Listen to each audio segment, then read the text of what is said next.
Pour ce soir, nous avons le très grand plaisir d'accueillir Maria Gravari-Barbas, qui est une collègue, qui est professeure à l'Université de Paris 1, qui est une des grandes spécialistes des thématiques du tourisme et du patrimoine. Elle dirige d'une part un institut de recherche, l'Institut de recherche et d'études supérieures de tourisme, qui conduit à des masters et puis aussi à des thèses, postérieurement au master. Elle est aussi titulaire de la chaire UNESCO UNITWIN Tourisme et Développement, ce qui me paraît extrêmement important, cette association des deux termes, ce qui l'amène, vous vous en doutez bien, par cette responsabilité qui est la sienne à la tête d'une chaire UNESCO, à voyager beaucoup à travers le monde. Comme elle me le disait tout à l'heure, il n'est pas possible de visiter les 1500, disais-tu, sites. 1050. 1050, tu vois, j'étais un peu au-dessus. Et puis, Maria a eu la gentillesse d'accepter notre invitation, malgré ses nombreuses charges, de venir ici ce soir dans le cadre de ce cycle que nous appelons Le Havre 500 ans, Le Havre 2017.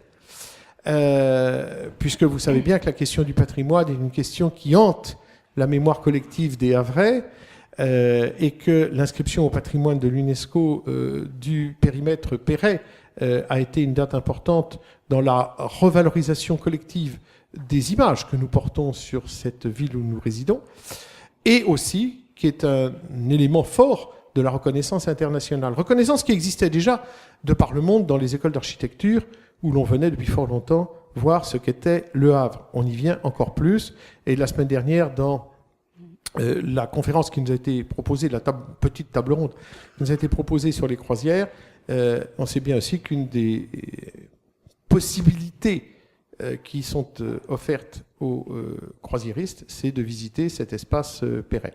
Avec plus ou moins de bonheur, il faut aussi que tout se rôde avec la montée en puissance des croisières. Alors, la thématique de ce soir concerne indirectement, pour partie, Le Havre. Ça ne porte pas, c'est pas une conférence sur Le Havre. Ce n'est pas ce que nous avons demandé à Maria, mais évidemment, nous sommes concernés par cette extension à l'espace mondial de la question du patrimoine et de la mise en patrimoine du monde à travers aujourd'hui un certain nombre d'institutions, un certain nombre de décisions. Je ne sais pas si Maria en parlera, mais vous avez tous suivi avec intensité ce qui a pu se passer en Syrie. Bien sûr, le pire, c'est évidemment le massacre des hommes et des femmes de Syrie. Je ne voudrais pas laisser croire que les pierres sont plus importantes que les hommes, mais la communauté internationale s'est emparée de cette monstrueuse mise en scène de la destruction de Palmyre qui appartient au patrimoine de l'ensemble de l'humanité. Je crois donc qu'il est important que nous réfléchissions à cette extension dans la mondialisation de ce concept de patrimoine, du local au global, de la proximité au monde. Je laisse donc avec un grand plaisir, et je l'en remercie encore, la parole à Maria Gravari-Barbas. Merci beaucoup. J'aimerais tout d'abord remercier les organisateurs, à la fois les Volcans et l'Université du Havre pour cette invitation. Je suis vraiment ravie d'être de nouveau ici. Il y a quelques années, j'avais travaillé sur les Havres au moment où il y avait ces processus donc, de l'inscription au patrimoine mondial de l'UNESCO. J'avais commencé à travailler avant l'inscription, j'avais suivi ces processus et effectivement, je trouve que les Havres est un terrain de recherche réellement extraordinaire pour ces questions de la patrimonialisation. Effectivement, aujourd'hui, je ne parlerai pas du Havre, mais je pense qu'on aura un petit temps de questions et réponses en fait à la fin de cette séance. Et là, je serai tout à fait à votre disposition pour que, effectivement, on évoque des sujets plus proches. Aujourd'hui, je prendrai un peu plus de recul, je poserai des questions plus générales sur ces processus de patrimonialisation, en essayant de passer progressivement de la patrimonialisation à la patrimondialisation. Donc, expliquer de quelle façon le patrimoine est aussi une affaire non pas que du local, mais aussi, de plus en plus, d'ailleurs, du global. Donc j'aurai sans doute un discours un peu hérétique aujourd'hui. J'espère que cela ne vous choquera pas, mais c'est un peu le but de dire un peu de choses parfois un peu en contre-courant. Donc voilà le sommaire de ma présentation aujourd'hui. Je vais essayer dans un premier temps de déconstruire cette espèce de consubstantialité entre patrimoine et tourisme, puisque, de façon générale, les chercheurs, la bibliographie a essentiellement abordé le patrimoine comme une construction territoriale et territorialisée, ce qui est en grande partie vrai, mais ce n'est pas toute la vérité. Il y a également d'autres façons pour aborder la question de la patrimonialisation. Dans un deuxième temps, donc, j'essaierai de déconstruire cette approche dominante d'une intériorité patrimoniale qui a toujours existé, qui a été là et qui éventuellement est par la suite proposée au développement, y compris au développement touristique. Dans un troisième temps, j'essaierai de passer de la patrimonialisation à la patrimondialisation. Vous m'excuserez pour ce terme qui est un peu barbare, qui n'existe pas dans les dictionnaires, qui est très difficile à traduire dans d'autres langues, très pratique donc en français, pas forcément traduisible en anglais, mais qui, me semble, désigne bien les phénomènes que je vais essayer de proposer aujourd'hui. Et donc, d'associer ces questions de la patrimonialisation et de la patrimonialisation avec le tourisme.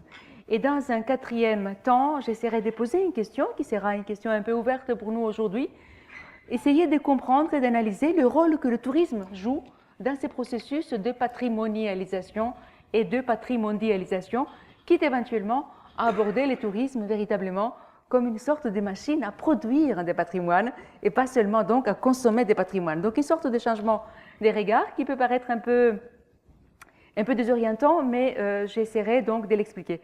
Donc voilà un peu le schéma de ma présentation aujourd'hui.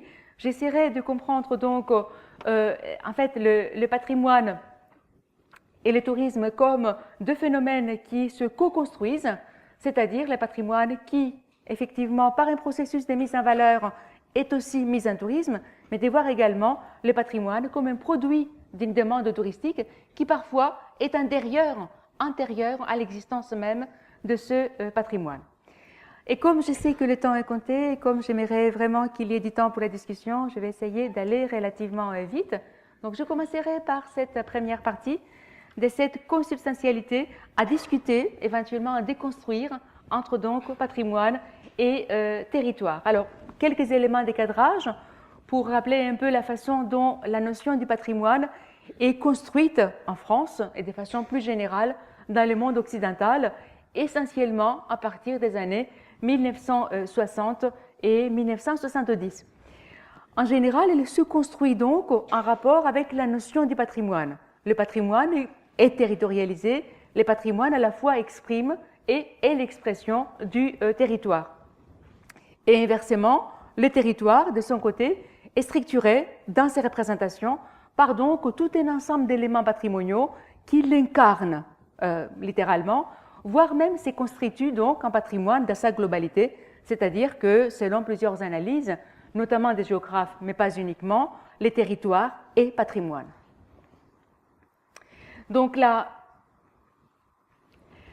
construction donc des notions de patrimoine et de patrimonialisation ont été construites dans le monde occidental et en France dans une logique qui est réellement dialectique avec les notions donc de territoire et de territorialisation.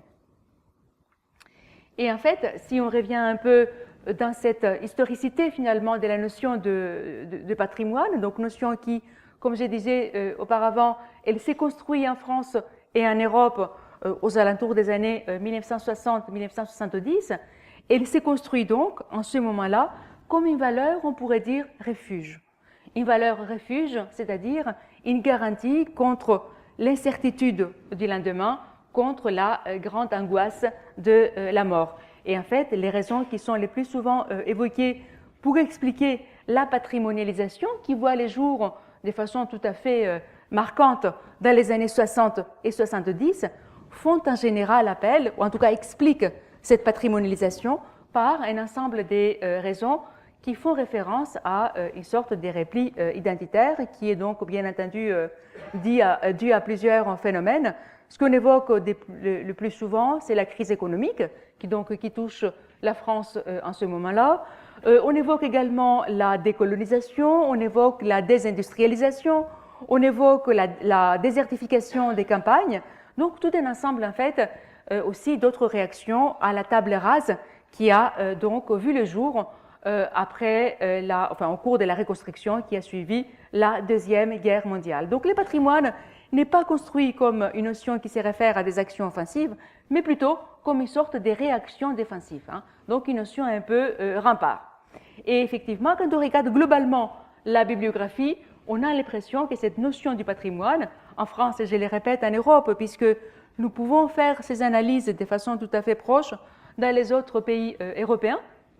Donc au moment de son émergence dans les années 60-70 et sa grande affirmation dans les années 80, apparaît en particulier comme donc une réaction à la globalisation. Ces deux aspects, donc ces deux en fait phénomènes, la patrimonialisation d'un côté, la mondialisation et la globalisation de l'autre côté, apparaissent effectivement comme des phénomènes concomitants et on a le sentiment que le patrimoine, cette grande montée du patrimoine en France, s'est construit donc avec ces spectres, donc avec cette peur de la globalisation. Donc effectivement, globalisation qui apparaît de façon beaucoup plus marquante à partir des années 1980. Donc le patrimoine se met en place comme un mouvement, la patrimonialisation plutôt, se met en place comme un mouvement qui s'est créé en fait pour donner sens au local. Donner sens au local dans un contexte où les territoires et les appartenances traditionnelles, historiques à ces territoires, se redéfinissent donc de façon qui est plus radicale et je dirais même inédite que dans le passé. Tel donc que ces choses se mettent en place dans les années 1980, on pourrait dire qu'ils s'inscrivent dans la suite des évolutions de la notion, non pas du patrimoine, puisque la notion du patrimoine est récente, mais la notion des monuments historiques, telle qu'elle se met en place essentiellement au XIXe siècle, donc de nouveau en France et dans la plupart des pays européens. Et donc, la notion de monument historique, telle qu'elle émerge au XIXe siècle, elle représente un ensemble de biens que le pouvoir, les décideurs, les acteurs s'activent donc pour, en fait, les faire sortir, en quelque sorte, du sort commun. Le sort commun des objets qui nous entourent, on sait qu'ils ont aujourd'hui une valeur d'usage, ils passent par un stade de déchet et, in fine, disparaissent. Quand on regarde autour de nous, enfin, je veux dire, tout ce qui est dans cette salle est appelé à disparaître. Et il n'y aura, parce qu'il passera bien sûr par un stade de déchet, c'est-à-dire que ce bel amphithéâtre, dans quelques années, ne sera plus utilisable comme amphithéâtre, donc il sera a priori amené à disparaître. Sauf si effectivement quelqu'un, des acteurs, des groupes sociaux, porte un nouveau regard vers cet amphithéâtre et même s'il n'est plus fonctionnel, décide qu'il faut effectivement qu'il puisse être sauvegardé pour d'autres raisons qui, évidemment, ne seront pas liées à sa fonction. Il s'agit donc de sortir un certain nombre d'objets du sort commun encore une fois étant la disparition, en les rendant à la fois inaliénables et immortels, en les mettant donc, si possible, hors de la portée du temps. Ce rôle, cet acteur majeur de la patrimonialisation a été historiquement la nation. L'acteur majeur qui a produit en France et dans la plupart des États-nations européens ce qu'on a appelé dans le temps monuments historiques et que nous appelons aujourd'hui patrimoine, puisque les termes des monuments historiques ne nous suffit plus pour en fait englober tout ce qui fait aujourd'hui patrimoine. Donc l'acteur majeur a été la nation dans un premier temps et par la suite il y a eu donc d'autres groupes sociaux dans un deuxième temps qui ont joué un rôle important dans ces processus de patrimonialisation.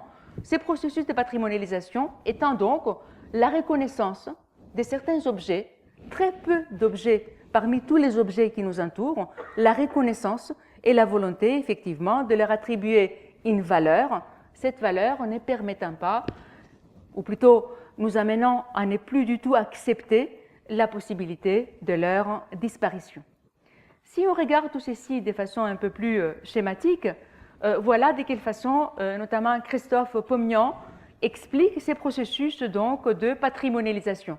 Et en fait, nous avons ici la trajectoire commune d'un objet bâti ou d'un objet tout court, on pourrait dire, et ces transformations, en fait, les transformations qu'il subit pour devenir patrimoine. on peut prendre l'exemple donc d'une usine qui était dans un circuit productif et qui produisait des chaussures. À un certain moment, elle ne peut plus le faire, elle devient donc déchet. Et si elle est patrimonialisée, elle peut effectivement être amenée à entrer dans un circuit sémiotique, donc devenir relique, devenir message, et en devenant message, bien entendu, elle n'aura plus un rôle fonctionnel, elle ne produira plus jamais des chaussures, elle servira essentiellement à illustrer comment fonctionnaient les usines dans le temps, au moment donc où elles produisaient encore des chaussures. Donc on passe en fait de ces systèmes, donc de choses qui ont valeur d'usage, je reprends l'exemple de cette usine de chaussures, on passe à un système de déchets, et la trajectoire, bien entendu, logique, quasi systématique, est celle qui va amener ces objets à la disparition. Sauf que, aujourd'hui, pour tout un ensemble de raisons qui nous appartient donc d'analyser, certains objets, encore une fois, certains objets, très peu d'objets, eh bien, on n'acceptera pas qu'ils disparaissent. Donc, on fera tout ce qui est possible pour qu'ils deviennent sémiophores et pour qu'ils soient donc sauvegardés, non pas pour être utiles, non plus pour avoir une valeur d'usage, mais parce qu'ils nous parlent et parce qu'effectivement, ils véhiculent des messages. Ils sont donc investis des valeurs et deviennent sémiophores. Donc la patrimonialisation consiste précisément en cela, c'est-à-dire c'est donc une sélection d'objets qui échappent à cette logique naturelle de l'enchaînement obsolescence-disparition parce que précisément on les investit à un certain moment donné et dans un endroit précis. Ces processus de patrimonialisation d'un lieu à l'autre, d'une époque à l'autre, n'est pas comparable. Chaque société, à chaque moment donné, choisit ses propres registres de patrimonialisation selon donc les valeurs qui sont les siennes. Donc ces objets ne seront pas, ne disparaîtront pas, puisqu'ils seront investis d'une signification qui dépasse donc largement celle que leur conférait leur fonction d'origine.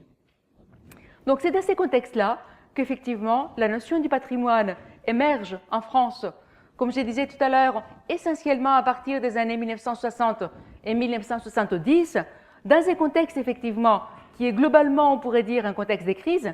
Souvenez-vous, je parlais tout à l'heure de désindustrialisation, de décolonisation, de désertification des campagnes, donc tout un ensemble de choses qui effectivement ne permettent plus aux sociétés de se projeter vers un avenir radieux, mais les amènent plutôt à se déplier dans le passé, un passé qui va devenir une valeur refuge. Et c'est donc dans ce sens-là qu'on peut comprendre le patrimoine comme une espèce de thésaurisation identitaire, comme une sorte d'arche de Noé dans laquelle nous allons placer tous les objets, tous ces biens qui aujourd'hui nous paraissent importants, que nous n'acceptons pas les scénarios normaux de leur disparition, parce que s'ils disparaissent, une partie de nous disparaît également.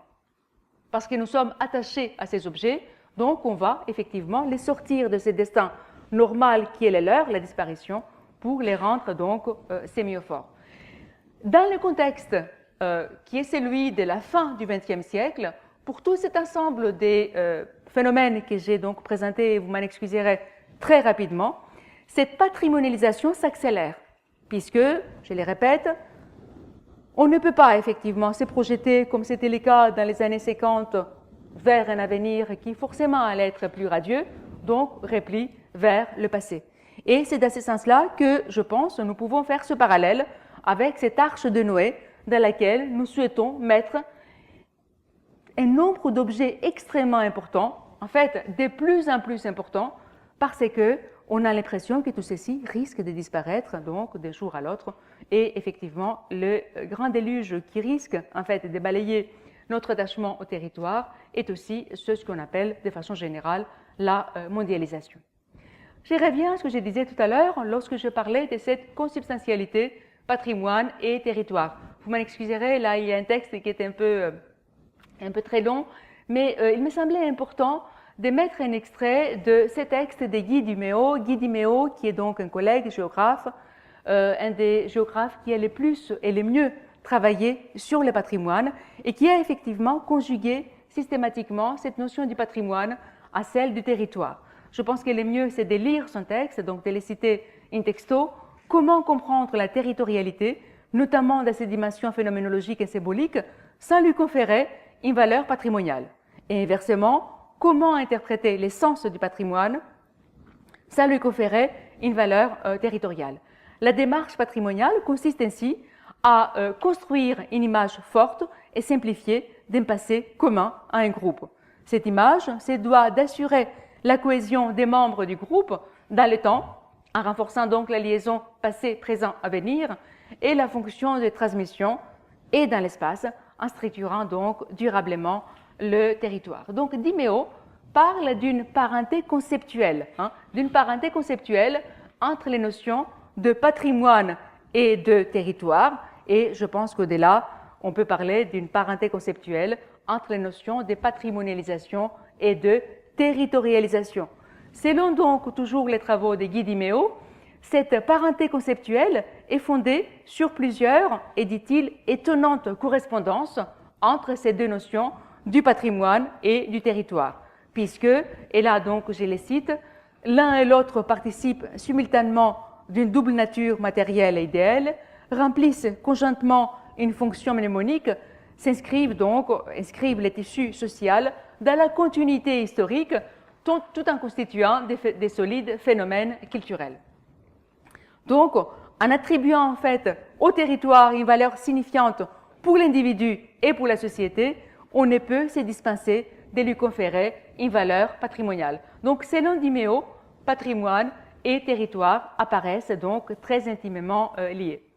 Et comme je l'évoquais rapidement tout à l'heure, j'y reviens maintenant, cette relation entre territoire et patrimoine peut aller clairement vers donc un véritable glissement sémantique en admettant que les territoires, en tant que symbole identitaire d'un groupe social ou d'une nation, on parle donc du territoire français comme le patrimoine de la nation française, donc en admettant que les territoires peuvent faire l'objet d'une représentation et d'une transmission patrimoniale dans son ensemble. Alors, il ne s'agit, et vous le comprenez, il ne s'agit pas du tout de mettre fondamentalement en cause cette façon de voir les choses. Je pense qu'effectivement, elle est tout à fait fondée, elle est intéressante et elle a constitué vraiment un courant tout à fait fécond des analyses et de la bibliographie, notamment en géographie sociale. Ce que j'essaye de dire ici, c'est que en se limitant à cette analyse, nous laissons de côté aussi une autre façon de voir les choses. On laisse de côté ce que nous pourrions qualifier des regards extérieurs. Or, ces regards extérieurs ont toujours joué un rôle tout à fait important dans la façon dont on réveille, on pourrait dire, le local, puisque c'est très souvent ces regards extérieurs qui opèrent parfois une lecture nouvelle, une lecture inédite, qui permet en fait de voir totalement différemment ce que nous avons très souvent sous les yeux.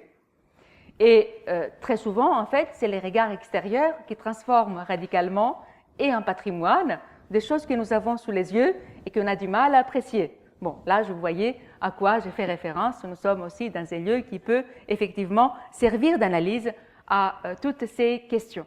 Donc, c'est très souvent ces regards extérieurs qui proposent des nouveaux discours à propos d'éléments patrimoniaux pour lesquels il n'y avait auparavant que des fragments, des récits, donc des choses qui n'étaient pas suffisamment constituées pour effectivement monter en patrimonialisation. Alors, essayons donc maintenant d'aborder la question du patrimoine dans ses rapports avec les mobilités. Et là, je ferai appel à deux chercheurs, donc un géographe, un des grands géographes, donc Jean Gottman, et un sociologue, à Jacques Bochart. J'évoquerai plutôt rapidement les écrits de Jean Gottman. Jean Gottman est donc un des grands géographes qui a essentiellement travaillé à partir des années 1950. Il a été le concepteur de la mégalopolis américaine, donc du concept de cette ville en fait qui s'étend sur toute la côte est des États-Unis, mais il a également travaillé beaucoup dans une approche qu'on pourrait qualifier davantage de géographie politique. Et il a donc travaillé sur ces notions de l'iconographie et de la circulation. Iconographie et circulation, donc deux notions qui seront en fait le fondement de ses travaux sur ces approches donc des géopolitiques. Alors, comment est-ce qu'il définit l'iconographie? Là, je les cite. L'iconographie est un ensemble de symboles, d'icônes. Sa matière première est culturelle et peut inclure la religion, l'histoire, les tabous, le folklore. Sachant donc, dit-il, que ce n'est pas le contenu qui compte, mais la fonction que la religion, l'histoire, les tabous, les folklores sont donc amenés à jouer. Selon donc Gottman, l'iconographie est beaucoup plus coriace, je les cite, qu'une simple représentation spatiale. Elle se caractérise par une forte résistance au temps et a tendance à devenir plus rigide face au changement des conditions environnantes. Cette iconographie constitue donc un ciment solide qui lie en fait les membres de la communauté qui acceptent la cohabitation sous la même autorité politique. Gottman ne parle pas en fait dans ses travaux de patrimoine, mais nous pouvons, je pense, très facilement faire le parallèle entre ce qu'il appelle l'iconographie et le patrimoine, ce que nous appelons donc aujourd'hui le patrimoine. De l'autre côté, son concept de circulation concerne donc des flux de toutes sortes. Je les cite, une force de changement qui a tendance à défaire les cloisons existantes et, dit-il, dans l'ordre politique, la circulation déplace les hommes, les armées, les idées. Dans l'ordre économique, elle déplace les marchandises, les techniques, les capitaux et les marchés. Et finalement, dans l'ordre culturel, elle déplace les idées et brasse les hommes. Donc, dans ces schémas gottmaniens, et vous m'en excuserez de l'avoir présenté très rapidement, schéma donc gottmanien qui est basé sur cette opposition entre iconographie et circulation. L'iconographie se réfère effectivement au territoire, à des territoires.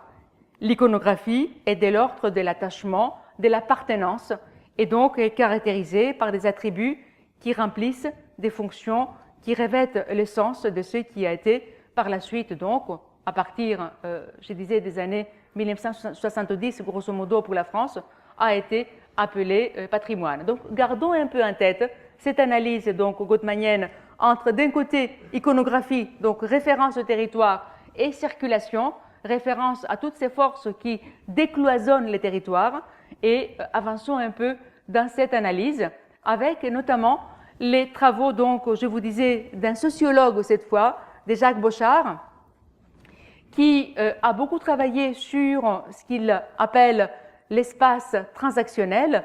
Il travaille lui aussi sur cette question de la circulation, des circulations, et pour lui aussi, les circulations sont vues comme des forces déstructurantes, comme des forces déstructurantes. Donc, il met dans ces circulations les réseaux, les flux, les marchés, qui ordonnent donc ce qu'il appelle un espace transactionnel, et effectivement, selon les analyses donc de Bochart, cet espace transactionnel vise essentiellement la déterritorialisation.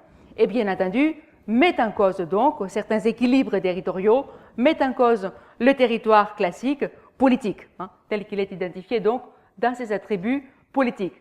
Selon Bochart, cet espace transactionnel représente donc toutes ces puissances de transit, des transactions et toute leur étendue, et bien entendu, par rapport à une vision territoriale, a un rôle néfaste, puisqu'il dissout peu à peu le territoire. Donc, tel que ces analyses également de Jacques Bochart sont présentées, le patrimoine s'attache donc au local, ici aussi, de la même façon que les iconographies que j'évoquais tout à l'heure dans les cas des travaux de Jacques Gottman. Donc, le patrimoine s'attache au local, se réfère à cette construction territoriale qui est produite par les territoires. Donc, on est dans une logique, en fait, de production patrimoniale qui est dès l'intérieur, depuis les territoires, et systématiquement en référence à ce territoire. Et encore une fois, vous comprenez pourquoi j'évoquais tout à l'heure l'arche de Noé, pourquoi j'ai parlé, en fait, des mouvements un peu défensifs. Le patrimoine, tel qu'il est compris globalement à travers ces analyses, est donc tout un dispositif qui se met en place pour en fait contrer les circulations, pour construire, reconstruire ou redéfinir les identités donc locales et territoriales. Donc, et l'empreinte identitaire et sa protection contre les flux, contre la circulation. Donc, dans ces deux schémas présentés très rapidement, et encore une fois, vous m'en excuserez, puisque j'ai résumé ici des pages et des pages des travaux à la fois de Gottman et de Bochart. Donc, dans ces deux schémas présentés, à la fois la géographie gottmanienne et la sociologie de Bochart, le patrimoine est donc mis en relation avec les territoires, de nouveau, comme dans les travaux de Guy Dimeo que j'évoquais tout à l'heure, dans une relation qui est de quasi-consubstantialité. Selon donc encore une fois ces schémas, le patrimoine par essence, réellement par essence territorialisé, est menacé et mis en cause par la circulation et par l'espace transactionnel. Donc les mobilités, dans tous ces schémas d'analyse, n'interviennent pas du tout comme des éléments explicatifs du processus de patrimonialisation, interviennent donc comme des éléments qui éventuellement peuvent menacer un travail de patrimonialisation qui est fait donc sur le terrain et de façon donc territorialisée. Ce cadre d'analyse laisse très peu de place à la compréhension de ce qui se produit par les mobilités de façon générale et par les mobilités plus précisément touristiques sur lesquelles je vais axer ma présentation maintenant. Encore une fois, j'aurais pu parler d'autres types de mobilités puisque on a actuellement des travaux extrêmement intéressants qui montrent de quelle façon on peut conjuguer la construction patrimoniale avec les migrations par exemple.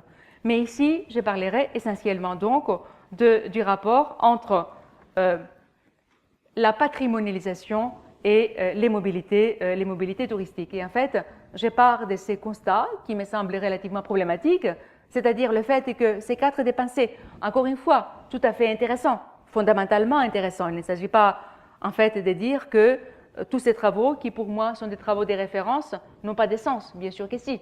Il me semble juste qu'il faut apporter un regard complémentaire. Et effectivement, ces regards complémentaires me semblent nécessaires puisque ces cadres de pensée laissent très peu de place donc, à d'autres mouvements, à d'autres phénomènes, ô combien importants aujourd'hui qu'on les veuille ou pas, donc comme effectivement les tourismes. Et c'est là où je poserai cette question qui est, je vous le disais tout à l'heure, un peu hérétique. Est-ce que effectivement le tourisme n'est qu'une sorte d'épiphénomène qui ne prend place qu'une fois que cette construction patrimoniale territorialisée et territorialisante est déjà réalisée? C'est-à-dire, est-ce que le tourisme n'arrive que pour, en fait, consommer un déjà là patrimonial, ou est-ce que, éventuellement, le tourisme joue un rôle en amont dans cette construction patrimoniale? Et c'est un peu la question que j'aimerais vous poser, puisque, effectivement, on peut rester dans ces schémas d'analyse qui est très mainstream. Enfin, je veux dire, la plupart des travaux aujourd'hui ne comprennent le tourisme que dans ce sens-là, c'est-à-dire comme un phénomène qui vient, en fait, après la construction patrimoniale, qui a été faite, elle, par d'autres forces sociales, par d'autres groupes sociaux, par d'autres process sociaux, donc ne vient qu'a posteriori pour, en fait, utiliser ce patrimoine qui a été fait par d'autres pour le consommer, pour les phagocyter et éventuellement donc pour les détruire. Et là, effectivement, nous sommes devant un discours qui est très consensuel, non seulement au niveau de journaux, de la presse, etc., mais dans les travaux de plusieurs collègues où effectivement le tourisme n'est compris que dans ce sens-là. Encore une fois, il ne s'agit pas de dire qu'il n'y a pas de vérité dans tout cela, bien sûr que si. Il s'agit juste de proposer une grille d'analyse qui me semble aujourd'hui plus nuancée, voire même indispensable dans le contexte dans lequel nous vivons et dans lequel, effectivement, les mobilités produisent en fait des phénomènes sociaux.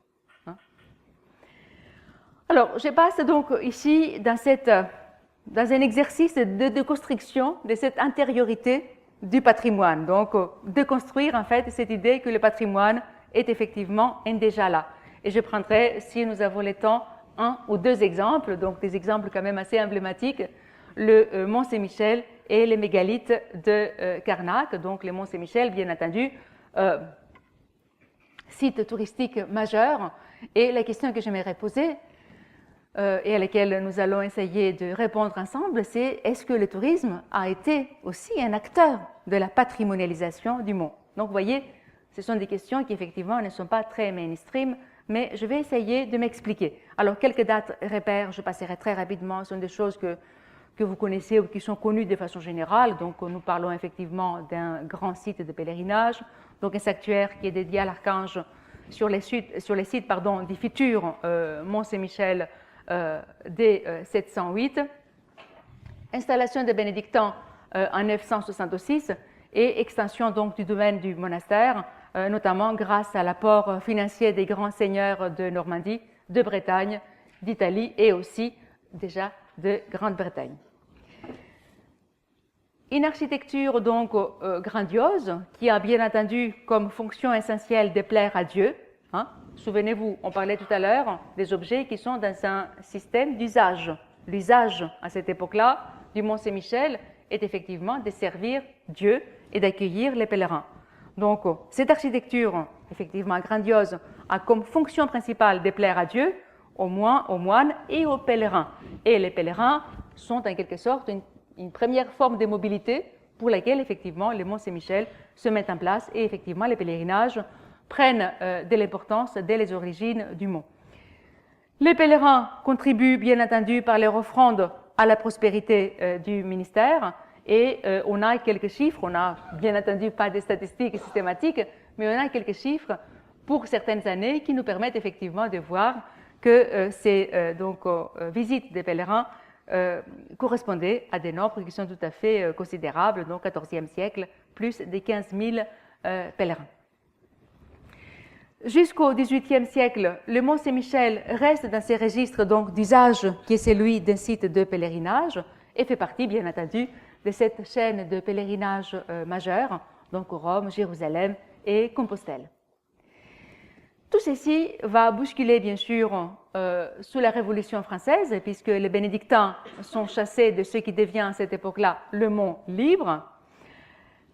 Plusieurs restrictions, les vitraux romans sont retirés du mont. Le mont donc va trouver une autre fonction, en l'occurrence une fonction qui est tout à fait subalterne, une fonction de prison.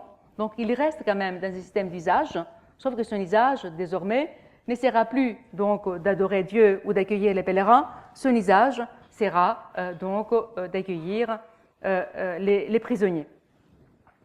Le monde donc devient aussi un monument romantique par excellence, un monument romantique par son site, par son architecture, mais aussi, et je cite ici Pierre-André Lablaude, qui est donc l'architecte en chef des monuments historiques, qui s'est occupé du Mont Saint-Michel pendant de longues années et qui a beaucoup rédigé également sur le mont et qui donne, je pense, à voir de façon qui me semble tout à fait intéressante, cette image dramatique de la ruine, de la misère, de la souffrance, un monument donc perçu avant tout comme chargé d'imaginaire et de fantastique, comme porteur d'une sorte de lyrisme échevelé.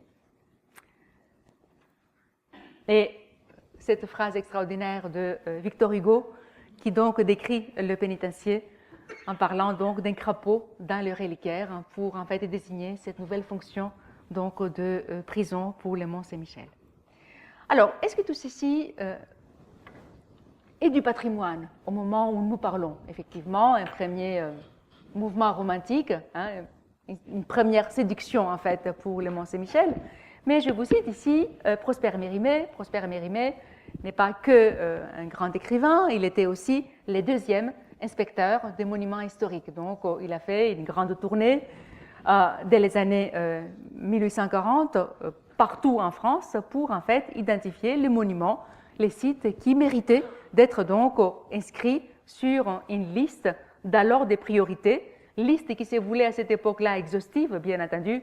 On sait très bien quelle a été la suite de l'histoire, mais à cette époque-là, et c'est pour ça que nous parlons aujourd'hui des listes de classement, l'idée était de classer d'alors d'importance tous les sites importants en France et qui méritaient donc l'attention de l'État dans un contexte donc de patrimonialisation, de constitution donc de nouveaux patrimoines importants pour la nation.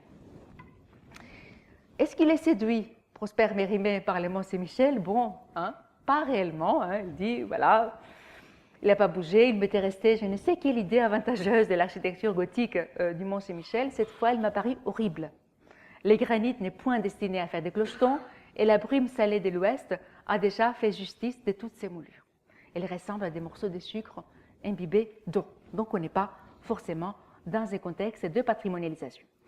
Mais à côté, effectivement, de tout cela, le site va effectivement sensibiliser, enfin, va parler aux sensibilités des gens de l'époque. Et il va tout d'abord attirer les artistes. Les artistes ont joué très souvent un rôle tout à fait précurseur dans ces mouvements de patrimonialisation. Donc, des écrivains comme Prosper Mérimée, on a parlé tout à l'heure, comme Victor Hugo, même s'il ne parle pas forcément avec des mots très gentils du mont, ils l'ont visité, mais aussi des peintres. Et les peintres vont effectivement, eux, porter notre regard vers le Mont Saint-Michel, puisqu'on est dans un contexte de redécouverte de la peinture en plein air, donc on sort des ateliers, et donc Eugène Isabey, James Cook, Bonington, ce sont donc des artistes qui vont effectivement représenter le mont différemment, vont les donner à voir différemment. Là, encore une fois, regard extérieur. Regard extérieur. On n'est pas dans une logique d'une patrimonialisation qui se fait donc de façon territorialisée. Bien entendu, il ne faut pas oublier les architectes, et notamment Viollet-le-Duc, qui y a séjourné en 1835. Donc, tous ces artistes, architectes, intellectuels de façon plus générale, amorcent un premier flux de fréquentation. On peut parler ici d'une fréquentation proto-touristique. Nous sommes dans ce contexte donc des premières phases du tourisme en France. Donc, phénomène proto-touristique qui va quand même se développer progressivement entre 1863. 1863, c'est donc la désaffection de la prison, c'est-à-dire le Mont Saint-Michel devient, souvenez-vous ce qu'on disait tout à l'heure, déchet. Déchet au sens donc défini tout à l'heure, c'est-à-dire plus de valeur d'usage. Il pourrait disparaître. Une fois devenu déchet, il pourrait disparaître. Or, effectivement, en ce moment-là, la sensibilité commune est suffisamment mûre pour que le mont ne disparaisse pas, mais pour qu'il devienne, on disait, sémiophore. Donc, pour qu'il soit en fait sorti du lot commun des choses qui nous entourent, pour qu'il devienne patrimoine.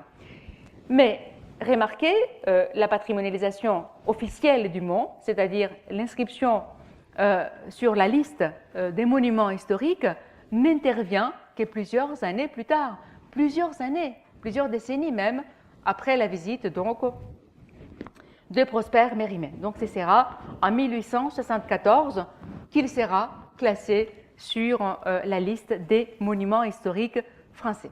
Donc classement tardif, on pourrait dire, 1874, et à partir de cela, tout un ensemble de phénomènes qui vont clairement inscrire le mont dans un registre patrimonial.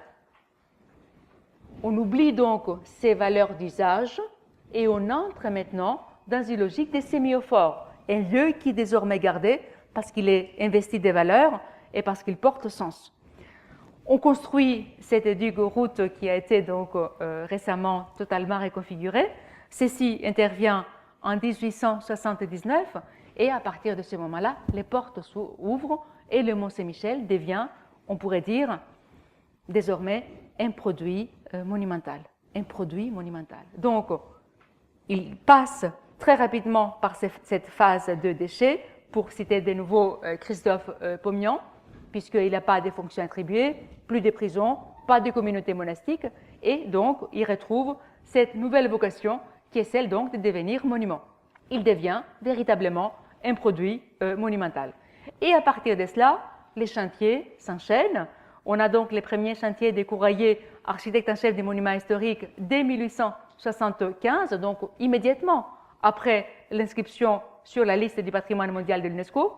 Et on a aussi des travaux qui sont un peu plus osés, comme par exemple ce démontage du clocher qui est décidé par un autre architecte en chef des monuments historiques, par Victor Petitgrand, qui en fait décide de déconstruire et de reconstruire, et littéralement de toutes pièces, le clocher, donc sur une hauteur de 90 mètres de haut, un clocher qui est flambant neuf, parce que il estime qu'à ce moment-là, le Mont Saint-Michel a besoin de ceci, a besoin donc de répondre finalement à la sensibilité romantique de ces visiteurs.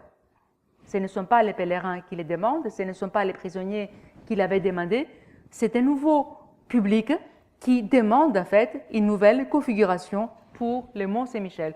Donc voilà, le Mont Saint-Michel tel qu'il était, après le démontage de la tour centrale, il ressemble peu au Mont Saint-Michel tel que nous le connaissons aujourd'hui. Alors comment est-ce que Victor Petitgrand explique le fait qu'il démonte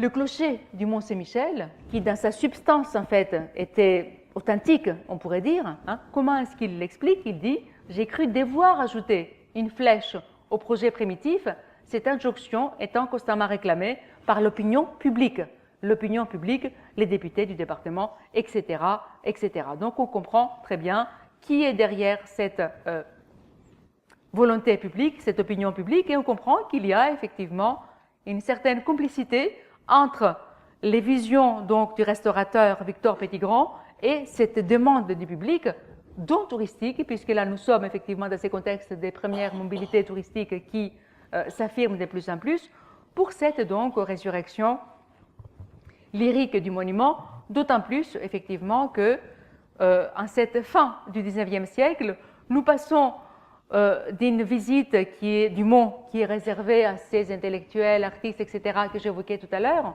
à finalement à un romantisme plus populaire, plus bourgeois, qui fait venir donc au Mont Saint-Michel un nombre de visiteurs plus important. Cet achèvement de la flèche du Mont Saint-Michel marque donc le départ de tout un ensemble de nouveaux chantiers, de nouveaux projets qui voient le jour au mont, et bien entendu aussi le développement d'une croissance impressionnante de la fréquentation touristique. Ces deux phénomènes étant liés, le tourisme amène des projets de restauration, les projets de restauration amènent des nouveaux donc, flux touristiques. Au fur et à mesure donc, où l'État entreprend la restauration de l'abbaye, on assiste donc au pied du mont à tout un ensemble de dénaturation, à de nouvelles constructions notamment. Donc on construit parce qu'on a besoin en fait de ces fonctions, une sorte de castel néogothique pour loger un nouveau musée du mont. Donc là aussi, on peut comprendre également que le mont est en fait sujet à ces demandes de ces nouveaux publics que sont les nouveaux publics touristiques. Que fait l'État? Eh bien, remédie de façon qui est un peu radicale, c'est-à-dire achète pour démolir. Et voilà en fait cette image qui a été dessinée par Pierre-André Lablaude, donc pendant son exercice d'architecte en chef des monuments historiques pour le Mont Saint-Michel, où on voit donc les constructions et les démolitions pendant ces siècles.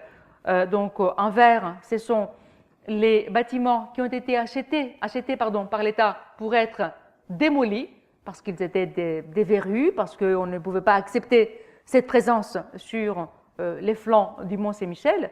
Et en rouge, vous voyez tout ce qui a été construit, dont une partie, encore une fois, a été construit pour répondre à la fois à la sensibilité, donc à l'imaginaire aussi, mais aussi aux besoins fonctionnels de cette nouvelle fonction du mont, c'est-à-dire une fonction essentiellement touristique.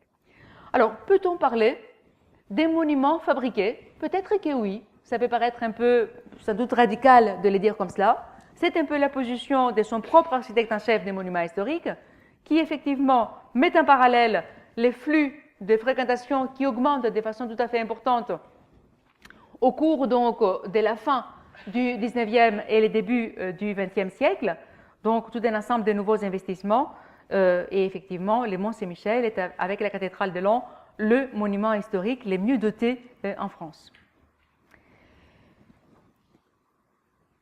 Je passe relativement rapidement, mais je pense que les questionnements sont là, et ce sont encore une fois les questionnements de son restaurateur, donc de l'architecte en chef des monuments historiques. Et il se pose cette question en fait de l'authenticité du Mont Saint-Michel en rappelant qu'effectivement la tour centrale est centenaire, que l'examen du cloître relève que les colonnettes ont été renouvelées à 95%, que la charpente a été refaite entièrement à la fin du XIXe siècle, que la toiture date des années 1960, que les jardins datent des années également 1960 et, dit-il, les factures de rosiers ne sont pas encore payées. J'espère que depuis, elles l'ont été.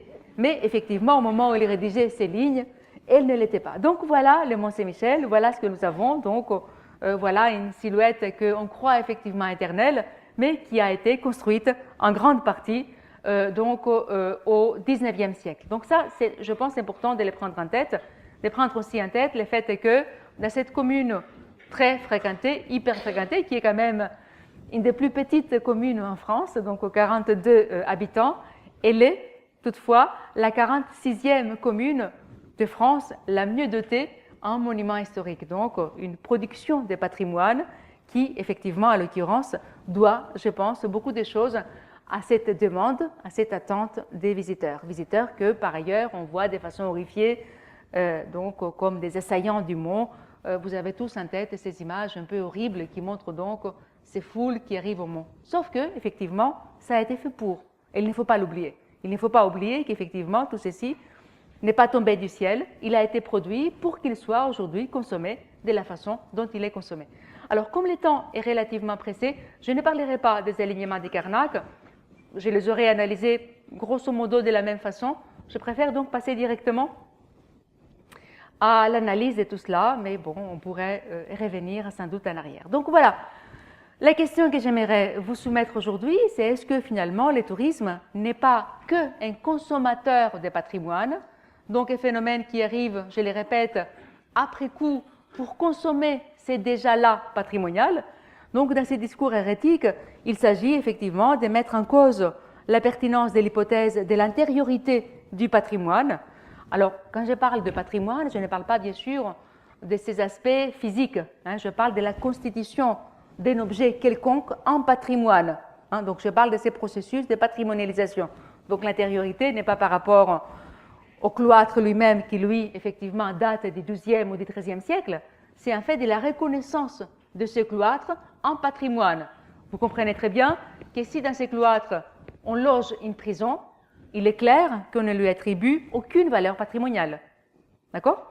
Donc, les cloîtres étaient là, certes, mais ils n'étaient pas encore patrimonialisés. Donc, les questions qu'on peut se poser, si effectivement l'hypothèse de l'antériorité du patrimoine, je les répète, non pas en tant que matérialité, mais en tant que construit social par rapport au tourisme, si elle peut et si elle doit être mise en cause, ce qui nous amènerait finalement à appréhender le rôle du tourisme différemment que, je me répète, un épiphénomène, donc une pratique parasitaire, qui vient donc consommer des choses qui ont toujours été là. Ceci me permettra de passer, et vous m'excuserez pour la rapidité de mes propos, nous permettra donc de passer à la troisième partie de mon exposé aujourd'hui, où il s'agira effectivement d'aborder non seulement la question de la patrimonialisation, mais aussi d'examiner ces termes un peu barbares, hybrides, de patrimondialisation et les rapports au tourisme. Alors, quelques considérations très générales. Il faut que, je pense qu'en amont, nous prenions en compte le fait que nous sommes dans une conjonction de deux évolutions sociétales, donc le fait que nous sommes tous mobiles. Nous parlons aujourd'hui des sociétés hypermobiles, des sociétés donc qui abordent les territoires visités par une patrimonialité qui est vécue, qui est expérimentée. On parle également beaucoup de ces experiential turn, donc du tourisme et même de nos expressions quotidiennes aujourd'hui. Donc, prendre en compte ceci, le fait qu'aujourd'hui, une partie de nos mobilités est en fait justifiée pour nous, pour visiter, et pas seulement pour visiter, donc pas seulement pour contempler, mais aussi pour pratiquer, pour intervenir, pour jouer avec parfois des éléments patrimoniaux qui se trouvent ailleurs. Donc, un élément. Prendre également aussi en compte une vacance des territoires importante aujourd'hui. Souvenez-vous, j'évoquais le phénomène de la désindustrialisation tout à l'heure. Cette désindustrialisation produit des déchets et produit donc des déchets avec une vitesse que l'humanité n'avait pas connue dans le passé. On n'a jamais autant construit qu'au XXe siècle et on n'a jamais produit autant de déchets, au sens donc d'espaces qui n'ont plus aujourd'hui une valeur d'usage qu'au cours du XXe siècle. Sans doute, on produira aussi au XXIe, mais on n'a pas forcément ces regards rétroactifs, alors que pour le XXe, effectivement, nous sommes devant ces véritables problèmes, c'est-à-dire d'une vacance des lieux et donc cette accélération des déchets. À ceci, et je parlerai très rapidement, mais sans doute on aura l'occasion d'y revenir tout à l'heure, il faut parler du rôle des grandes institutions internationales qui jouent effectivement un rôle régulateur à l'échelle du globe, et bien entendu, on ne peut pas ici ne pas évoquer l'UNESCO. Donc, on est dans un contexte donc, de globalisation, je l'évoquais tout à l'heure, mais cette globalisation, il faut la comprendre également dans ce qu'elle apporte dans la patrimonialisation. En fait, ce qu'elle apporte essentiellement, c'est une accélération. Donc, on est dans un contexte où, et souvenez-vous ce qu'on disait tout à l'heure sur cette tension entre iconographie et circulation, entre donc territoire et espace transactionnel, on est aujourd'hui dans un contexte où cette globalisation, non seulement ne freine pas la production des territoires, mais au contraire, me semble-t-il, l'accélère. Donc, elle accélère pourquoi? Elle accélère parce que dans ces contextes donc, de globalisation, d'hypermodernité, les territoires se mettent au centre des flux nouveaux, des mobilités nouvelles. On parle beaucoup de cette nouvelle concurrence dans laquelle les territoires se mettent depuis maintenant plusieurs décennies, ne serait-ce que pour exister.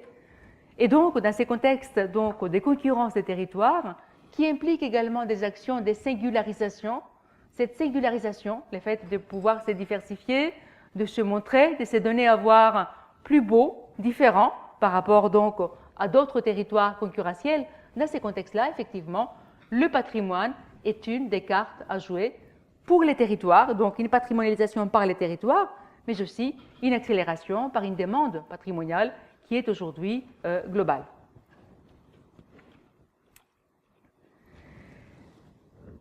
Donc l'expertise et le regard global portent désormais un regard nouveau vers les territoires, des territoires qui auraient pu vivre de façon, j'ose pas dire isolée, aucun territoire n'a jamais vécu de façon isolée, mais pas forcément exposé de la même façon dans la mondialisation. Donc cette expertise globale, les regards globaux de façon générale, tend à porter un regard nouveau vers les territoires. En les examinant selon des critères, des besoins, des approches qui sont nouveaux. Ce qui permet aujourd'hui donc de voir différemment non seulement les patrimoines existants, c'est-à-dire des éléments qui avaient été reconnus et constitués un patrimoine par les territoires, par les acteurs des territoires, mais aussi donc d'apporter un regard nouveau, éventuellement d'accorder une valeur nouvelle, des valeurs nouvelles, vers donc des biens, d'objets, des sites, des lieux qui n'avaient pas une valeur patrimoniale. Cette patrimonialisation donc aujourd'hui se produit de plus en plus par l'intermédiaire de l'exposition de ces éléments patrimonialisés au regard du monde. Ceci nous permettra d'entrer davantage dans cette articulation entre tourisme et patrimonialisation et même ça nous permettra de passer aujourd'hui, enfin de vous expliquer ces termes de patrimonialisation que j'ai dû introduire il y a quelques années parce qu'il me semblait vraiment expliquer de façon pertinente ce qui s'est produit aujourd'hui dans le monde. Qu'est-ce que j'essaye de désigner par patrimonialisation? Je cherche à désigner en fait un processus de patrimonialisation qui se met en place précisément dans le contexte de la globalisation telle que nous la connaissons à partir donc de la fin du XXe et bien entendu toujours en ces débuts du XXIe siècle. Donc un terme hybride, patrimonialisation et mondialisation, qui pose donc d'emblée l'appréhension scalaire du patrimoine, scalaire dans le sens où cette patrimonialisation ne se fait pas qu'à l'échelle locale, mais elle se fait par donc d'autres échelles qui interviennent, y compris l'échelle globale, par donc le global ou le mondial. Cette patrimonialisation se présente à la fois comme, on pourrait dire, une patrimonialisation seconde, c'est-à-dire comme une reprise mondialisée des phases antérieures de patrimonialisation. Ce que j'essaie de dire ici, c'est que très souvent, ce qui est reconnu, pour ne prendre que cet exemple qui est sans doute plus parlant, ce qui est reconnu comme patrimoine mondial de l'UNESCO, ce sont donc des objets, des biens qui étaient déjà patrimonialisés, en tout cas dans la plupart des cas, localement, régionalement, nationalement. Donc cette patrimonialisation seconde, c'est une autre strate en fait de patrimonialisation qui intervient et qui en fait ouvre un jeu scalaire bien plus important que la référence patrimoniale locale ou régionale qui était celle donc du bien patrimonial auparavant. Donc une patrimonialisation seconde qui fait monter en fait la reconnaissance patrimoniale à un niveau qui est désormais mondial.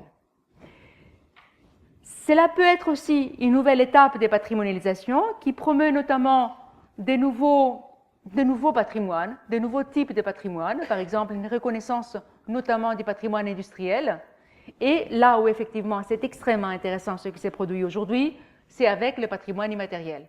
Donc là effectivement une montée tout à fait extraordinaire du patrimoine immatériel par des communautés qui sont aujourd'hui des communautés qui peuvent très souvent être mondiales. J'ouvre une parenthèse très rapidement pour donner un exemple. Nous travaillons actuellement sur les tangos. Les tangos, évidemment, tout le monde l'associe à Buenos Aires, à l'Argentine, l'associe de façon plus générale à cette culture rioplatense, donc de Buenos Aires et de Montevideo. Sauf que, clairement, le tango aujourd'hui est un patrimoine mondial. Il est inscrit au patrimoine mondial immatériel de l'UNESCO et clairement donc aujourd'hui un patrimoine mondial avec un regard qui effectivement est aujourd'hui porté par la Finlande, pays pionnier pour le tango, par le Japon, pays pionnier pour le tango, et bien entendu par la France, mais l'histoire de la France et du tango est tout à fait ancienne. Donc voilà ce que je voulais dire par la montée des patrimoines immatériels. Je pense qu'il faut aussi évoquer le rôle majeur que jouent les labellisations mondiales. Et encore une fois, on ne peut pas ici ne pas parler du patrimoine mondial de l'UNESCO, qui effectivement, par définition donc, porte la patrimonialisation à un niveau qui est désormais donc mondial. J'avance relativement rapidement.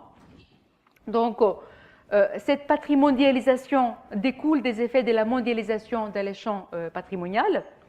Et là, je pense qu'il faudrait prendre en compte tous les processus de défonctionnalisation et de refonctionnalisation qui sont donc inhérents à la mondialisation. Tout ce que la mondialisation produit sur nos territoires, puisqu'elle joue un rôle très important dans tous ces mouvements de la refonctionnalisation, de la désaffectation et réaffectation donc des sites, des lieux, d'infrastructures, d'usines, de ports, etc.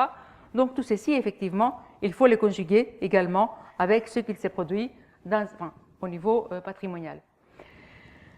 On peut également le conjuguer avec les patrimoines naturels parce que une des raisons pour lesquelles le patrimoine naturel monte en importance actuellement, c'est aussi parce que nous avons conscience de plus en plus que nous sommes interdépendants et que finalement, pour le patrimoine naturel, effectivement, forcément, cela devient une affaire de tout le monde. Donc, cette mondialisation du patrimoine naturel est également compréhensible dans ce sens-là.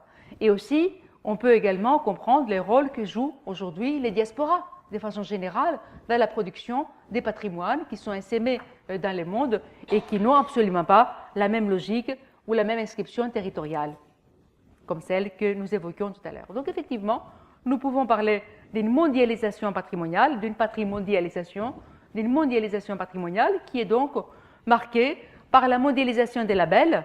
Patrimoine mondial de l'UNESCO, ça en est un, mais le patrimoine mondial de l'UNESCO donc, concerne effectivement les biens matériels. On évoquait tout à l'heure l'autre convention également très importante de l'UNESCO, qui est donc la convention pour le patrimoine immatériel.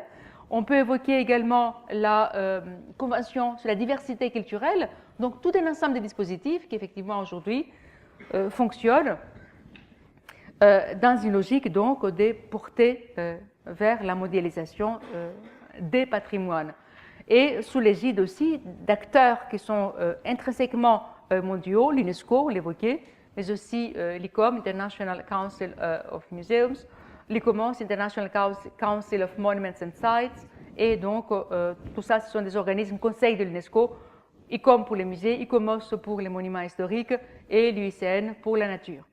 Mais aussi, ce qui joue également, c'est l'internationalisation des revendications patrimoniales. Et là aussi, vous avez sans doute suivi ce qui se passe aujourd'hui de plus en plus, des revendications, des restitutions, par exemple. Ça a commencé, on a beaucoup parlé en France avec la restitution des têtes maoris, Mais là, effectivement, nous sommes dans une logique de, comment dire, d'une déterritorialisation de ces patrimoines dans le passé, d'une réterritorialisation, en l'occurrence en France, et d'une réterritorialisation avec effectivement les transferts de ces biens, parfois usurpés, vers les peuples auxquels normalement ils appartenaient. Donc vous comprenez pourquoi j'évoquais tout à l'heure ces jeux scalaires qui aujourd'hui deviennent beaucoup plus complexes. Et dans ces jeux scalaires, il faut bien entendu prendre en compte tous ces phénomènes qui sont des phénomènes qui relèvent d'une déontologie, d'une éthique et d'une justice patrimoniale. Donc dans ces contextes, effectivement, ces économies archipélagiques, pour prendre les termes de Welz, Pierre Welz parle d'économies archipélagiques, pour parler de ces économies qui ne fonctionnent plus, qui ne correspondent plus à ces schémas pyramidaux que nous connaissions dans le passé, c'est-à-dire capital national pour simplifier, capital régional, capital local, enfin ville.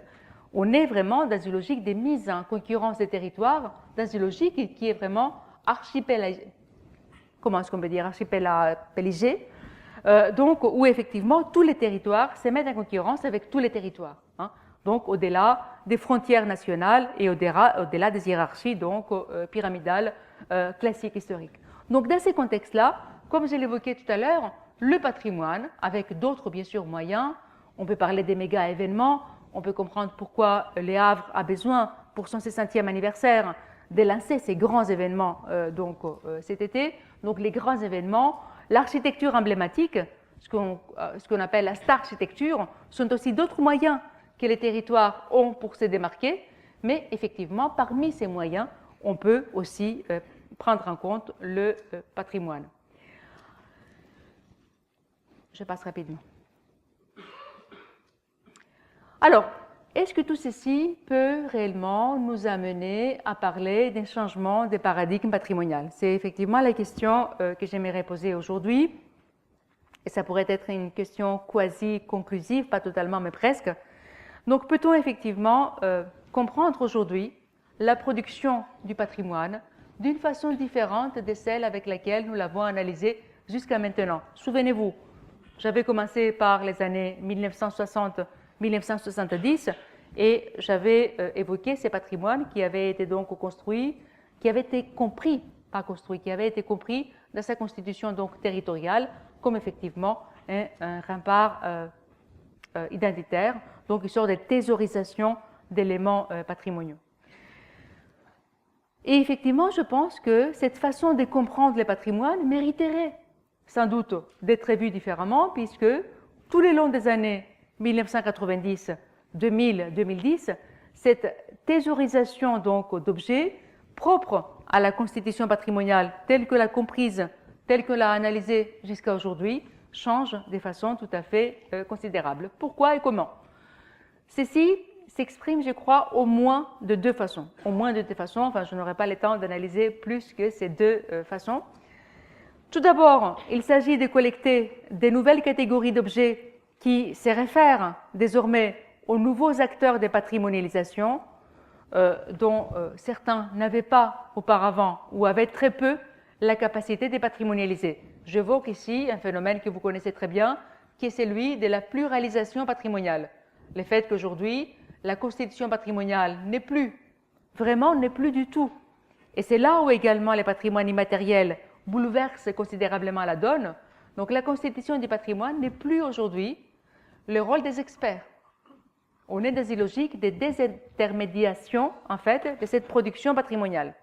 Nous sommes ici, potentiellement, tous des producteurs de patrimoine. Donc ça, c'est quelque chose qui est très important.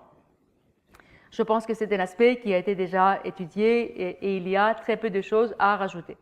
Le deuxième élément qui me semble plus intéressant, c'est que non seulement ceux qui collectent sont beaucoup plus nombreux, diversifiés, représentent des groupes sociaux, des sensibilités qui sont désormais réellement plurielles, donc non seulement les collecteurs, les producteurs du patrimoine sont plus nombreux, mais il s'agit aussi de les collecter d'une façon qui est différente.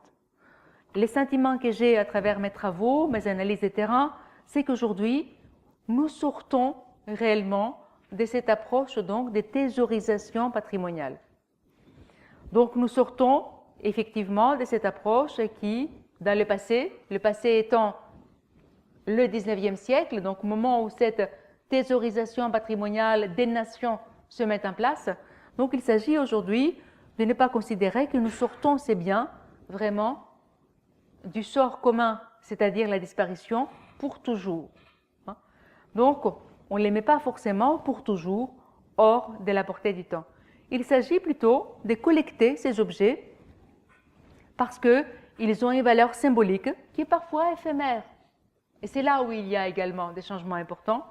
Donc, une valeur symbolique, ils ont une aura qui, en fait, caractérise les possesseurs, qui parle des possesseurs.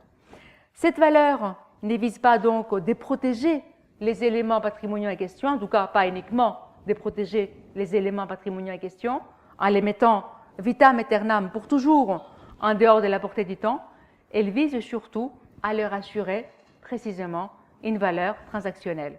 On n'est plus dans l'inaliénabilité, mais on est de plus en plus dans la façon dont on produit les patrimoines aujourd'hui dans une transaction. Je passerai rapidement, j'espère être dans le temps et nous garder du temps pour la discussion. Oui. Je passe très rapidement à ma quatrième et dernière partie, où là, je mettrai vraiment les pieds dans les plats et je poserai cette question: est-ce que le tourisme est aujourd'hui une machine à produire des patrimoines? On peut constater, d'ailleurs, ceci fait consensus dans les recherches sur le patrimoine, un certain emballement de la production patrimoniale. Donc cette machine de production des patrimoines s'accélère clairement. Nous produisons de plus en plus d'éléments patrimoniaux aujourd'hui. Là, je ne reviens pas sur les questions que j'avais évoquées tout à l'heure, donc, et sur le rôle, je pense, très important de la globalisation.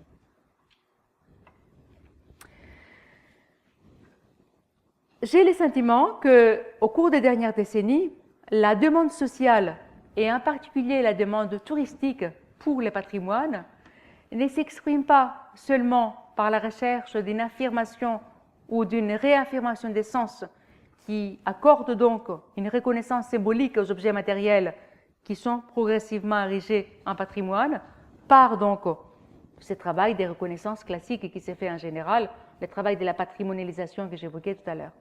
Mais on a le sentiment qu'aujourd'hui, elle s'affranchit de cette matérialité. C'est-à-dire que le rôle aujourd'hui des mobilités, en particulier des mobilités touristiques, ce n'est pas seulement d'entrer dans ces process de patrimonialisation des biens déjà existants, mais parfois aussi d'aller bien au-delà en produisant ou en reproduisant des matérialités disparues, voire même des objets, des choses, des biens, des bâtiments, des sites qui n'ont jamais existé. Cette demande d'expérience, j'évoquais tout à l'heure cette expérience, ce tournant expérientiel du tourisme, mais de notre vie de façon générale, on pourrait dire, cette demande donc d'expérience qui est liée à la visite touristique devient aujourd'hui un prescripteur donc de patrimoine très fort, voire producteur de nouveaux patrimoines. Et là, je prendrai l'exemple de nouveau du Mont Saint-Michel. Et la question que je me pose avec de nouveau Pierre-André Lablode, donc l'architecte en chef des monuments historiques, c'est est-ce que finalement la déontologie de la restauration qui est appliquée au mont est la même que celle qui est appliquée pour un autre édifice religieux? Est-ce que finalement, le fait que dans les cas du mont, nous avons, comme je disais tout à l'heure, nous avons affaire à un produit monumental, est-ce que le fait que le mont est désormais constitué en produit monumental n'amène pas à des choix, par exemple des conservations ou des restaurations qui sont spécifiques et qui prennent en compte désormais la fonction de produit monumental touristique du mont? Et il y a clairement ici une différence d'approche entre la merveille, donc l'abbaye, qui est sacralisée, et ce qui s'est produit notamment au niveau du village, donc qui est, et là je cite Pierre-André Lablode, d'une authenticité historique et d'un intérêt architectural considérablement moindre.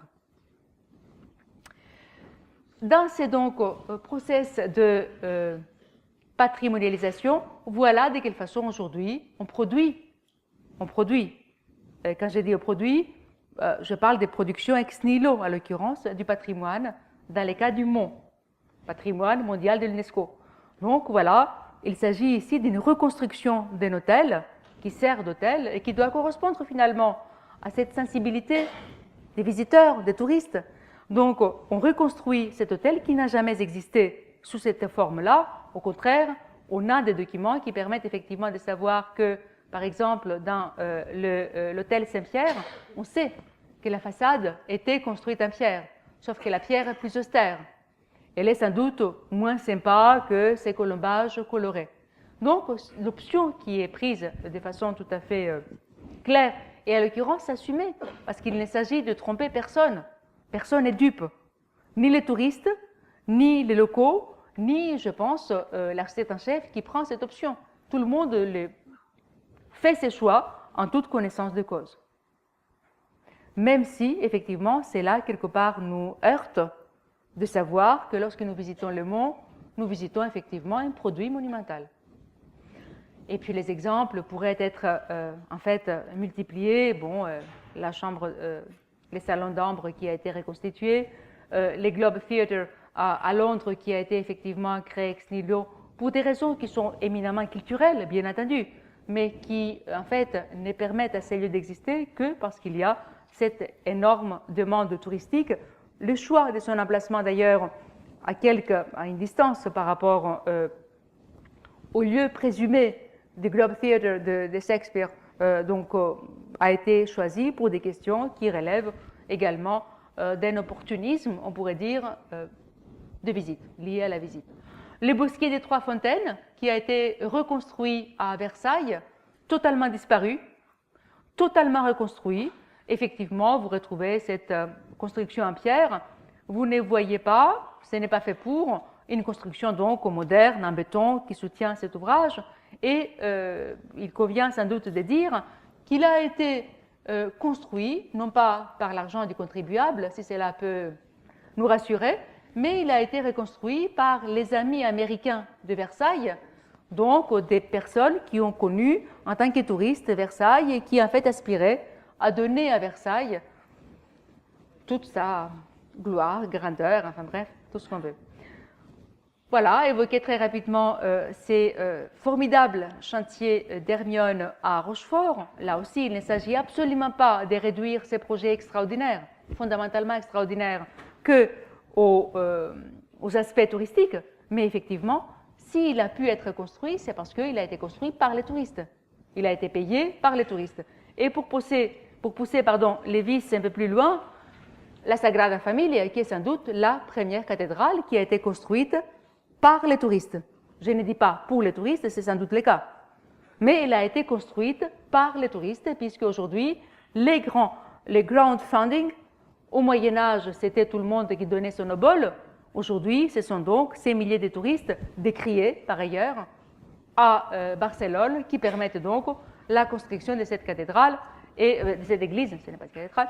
Et je terminerai donc sur ces cas vraiment, vous le connaissez, Guédelon, qui effectivement, ici aussi, il a été construit effectivement grâce à la participation collective. C'est du crowdfunding patrimonial ici, hein, en quelque sorte. Tout le monde donne ses 10 € d'entrée et effectivement, c'est par la contribution de tout le monde que nous produisons aujourd'hui ces patrimoines que nous consommons en tant que touristes. Donc, j'ai conclu là-dessus. Rappeler qu'effectivement, comprendre ce tourisme et la production de patrimoine, rappeler que ces demandes de patrimoine, donc pour l'historicité, pour demande d'essence, demande de transmission, devient aujourd'hui de plus en plus pressante dans nos sociétés hyper modernes, d'où cette accélération patrimoniale qui marque effectivement nos sociétés. Ces demandes sociales, dont touristiques, puisque je pense qu'ici tout le monde est tout à fait préoccupé par l'essor de Venise. Et Venise, pour nous, ce n'est pas la ville dans laquelle nous habitons. C'est une ville sans doute que nous avons connue en tant que touristes. Nous nous préoccupons aujourd'hui du sort réservé à Venise par d'autres touristes que nous.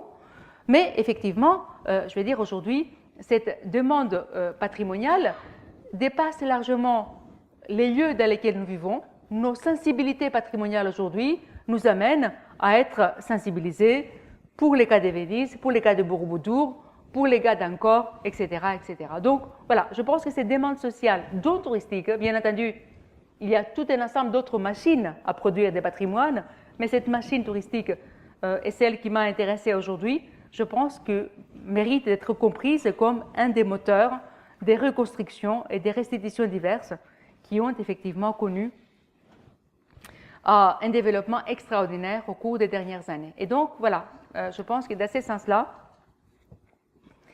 et je passe directement à ma dernière diapositive, c'est la dernière, la patrimonialisation se présente aujourd'hui comme une démarche qui permet en fait d'entrer davantage dans un espace transactionnel plutôt que de la comprendre comme un ancrage. Nous produisons davantage en fait des lieux patrimoniaux qui nous ouvrent dans le monde et qui nous associent à ces mondes.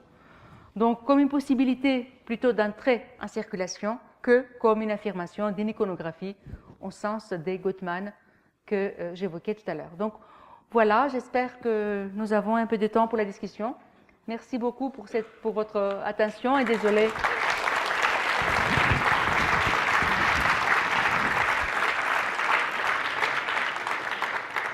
Désolée d'avoir été rapide sur des choses et que, voilà. Comme à l'accoutumée, il y aura 2 micros, 2 étudiantes qui vont le faire circuler, une image à gauche et une à droite. Merci. Laquelle vous préférez? Pour poser votre question, s'il vous plaît. Parce qu'elles sont enregistrées. Je mets Barcelone.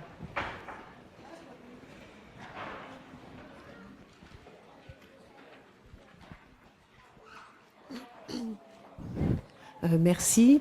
Bonsoir. Alors moi aussi, je vais mettre encore plus les pieds dans le plat. Et je vais vous demander si vous pouvez nous expliquer ce qui s'est opéré pour que le passé de traite négrière ait été tu pendant tant d'années dans notre ville du Havre. Excellente question. Excellente question. Mais je pense que si vous posez les questions, c'est que vous avez aussi les réponses. Non? Ok. Alors, c'est une excellente question. Effectivement, Le Havre, contrairement à d'autres villes, comme Nantes, par exemple, qui a fait officiellement sa repentance, avec tout un ensemble de monuments et des dispositifs qui consistent aujourd'hui à assumer, d'une certaine façon, ces passés un peu douloureux de Nantes. Contrairement donc à d'autres villes, Le Havre effectivement ne l'a pas faite et je suis la première à être étonnée parce que lorsque j'avais visité il y a quelques années l'hôtel la maison de l'Armateur, j'étais tout à fait frappée à voir que cette richesse qui a permis en fait de construire cette belle maison n'évoquait, je crois, à aucun moment l'argent qui a permis de la construire, donc effectivement l'argent de la traite. Une explication pourrait être que sans doute les élites gouvernantes de cette ville ont un rapport de parenté, éventuellement, avec ces personnes. Ça pourrait être une hypothèse que vous soumettez aujourd'hui. Je n'ai pas la réponse. Ça pourrait être une hypothèse. L'autre hypothèse pourrait être de faire un mea culpa plus collectif ici aujourd'hui dans cette salle et dire que la société du Havre n'est pas prête à le faire. Si elle était, il y aurait eu des associations qui auraient porté tel ou tel projet. Dans tous les cas, enfin je veux dire, on peut comprendre la production d'un patrimoine ou au contraire, et vous avez tout à fait raison en fait d'évoquer non pas la production mais les angles morts. On peut le comprendre soit par une demande en fait, voilà, qui émane d'un collectif social ou d'une volonté politique.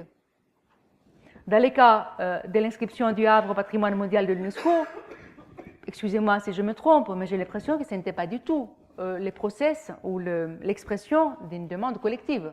Là, clairement, ça a été une approche qu'on pourrait qualifier de top-down. Elle aurait pu être bottom-up, elle n'a pas été. Dans les cas de la traite, visiblement, il n'y a ni mouvement bottom-up, ni mouvement top-down. Donc là, il y a peut-être une psychanalyse collective à faire ici.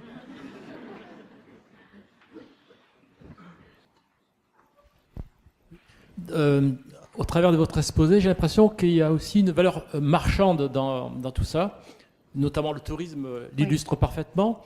Et est-ce qu'à l'envers, enfin, à l'inversement, il n'y a pas une possibilité d'avoir destruction de certains patrimoines lorsqu'il n'y a pas la valeur marchande qui est, disons, reconnue par le public ou disons, qui diminue? Mais J'ai par bien exemple en entendu. tête l'exemple du musée des arts traditions populaires qui a complètement disparu, qui est à Paris, près de, maintenant il y a Oui. le LVMH à côté. On passe devant cet ancien bâtiment. Et ça devait être repris normalement le fonds par le MUSEM. Et tout ce que je renvoie au MUSEM, il n'y a pas du tout reprise de ce fonds. Alors il existe toujours, mais on voit qu'il y a des choses qui peuvent disparaître, bon, parce que ça ne correspond plus à une demande marchande ou je ne sais pas quoi. Enfin, Vous avez tout à fait raison. Je connais mal les cas du musée des traditions populaires. Je sais qu'il y a un projet en cours et je pense que voilà, il ne disparaîtra pas. Donc là, les choses sont plutôt positives, mais je n'ai pas d'éléments précis à vous donner aujourd'hui. Mais pour répondre de façon plus générale à votre question, oui, clairement, clairement. Et là, je prendrai un autre exemple qui m'interpelle énormément. Vous savez tous ce qui se passe en Égypte actuellement du fait de la chute du tourisme. Il y a une grosse inquiétude actuellement sur la sauvegarde même des monuments, puisque effectivement la valeur marchande, bon, bien sûr, elle est là, sauf qu'elle est un peu latente. Il n'y a personne qui visite, il n'y a pas d'entrée d'argent. Il n'y a pas en fait le monitoring aussi de ces regards extérieurs qui quelque part ont gardé les choses à un certain niveau. Donc effectivement une situation qui est aussi à mettre comment dire un contre-exemple de ces autres cas qu'on évoque le plus souvent et qui correspondent davantage à une destruction par un trop-plein touristique, qui sont vrais d'ailleurs. Hein. Donc oui, vous avez tout à fait raison, c'est vrai que cette question marchande aujourd'hui, heureusement, malheureusement, elle est très présente.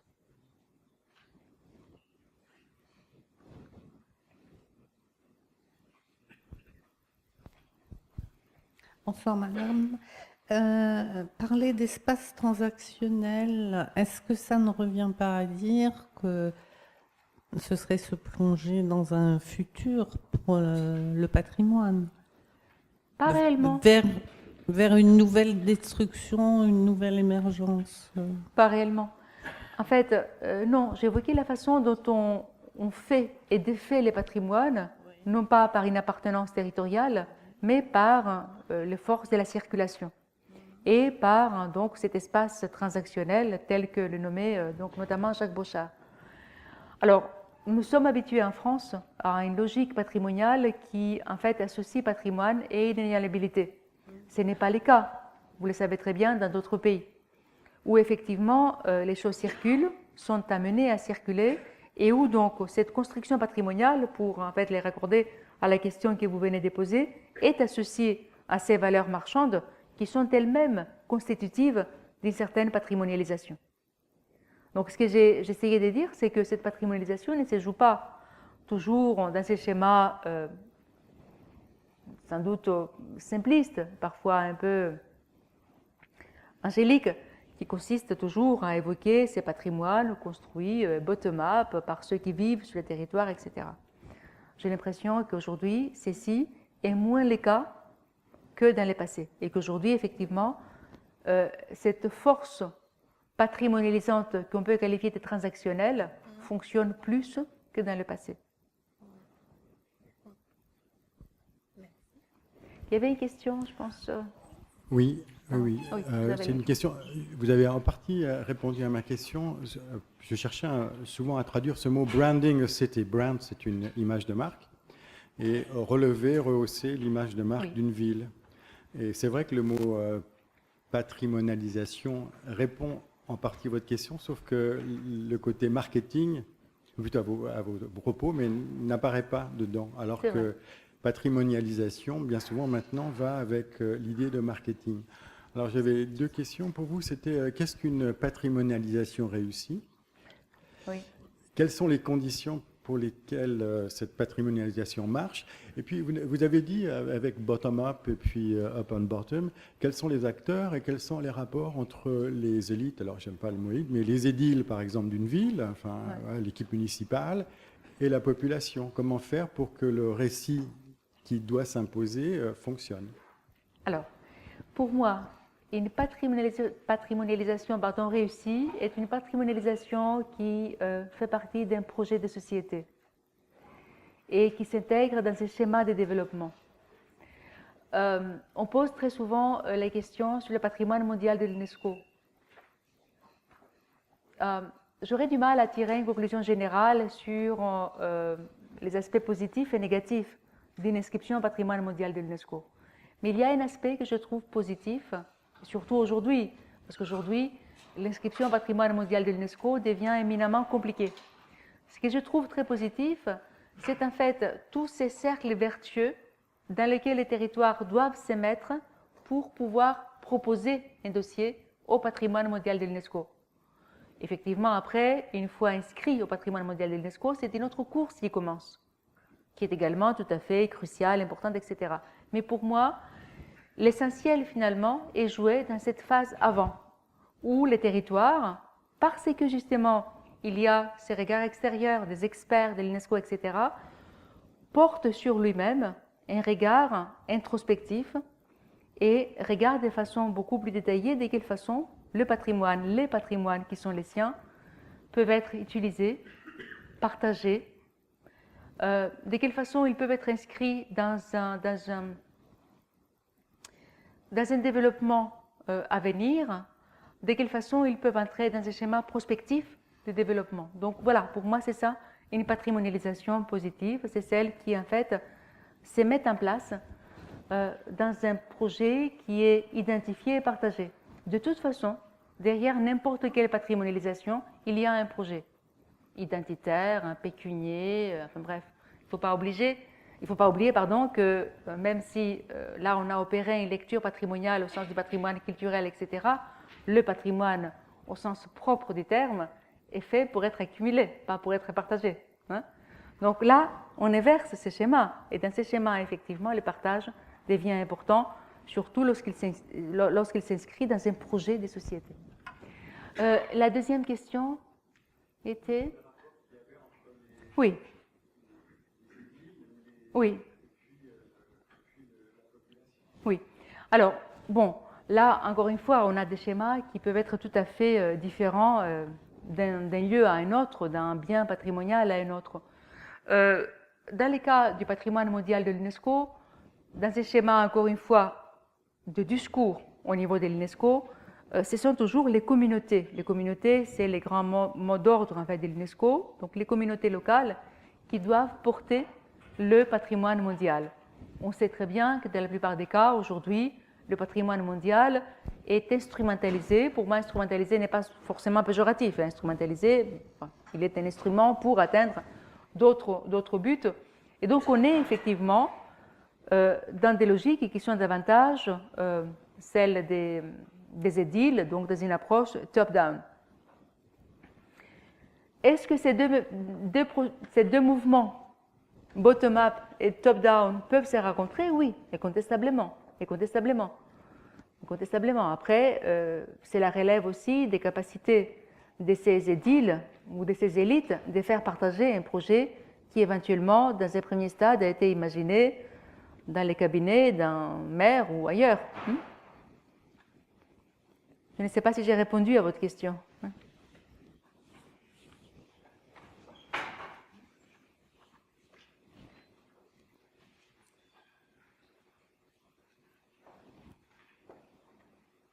Je crois qu'on a épuisé le public.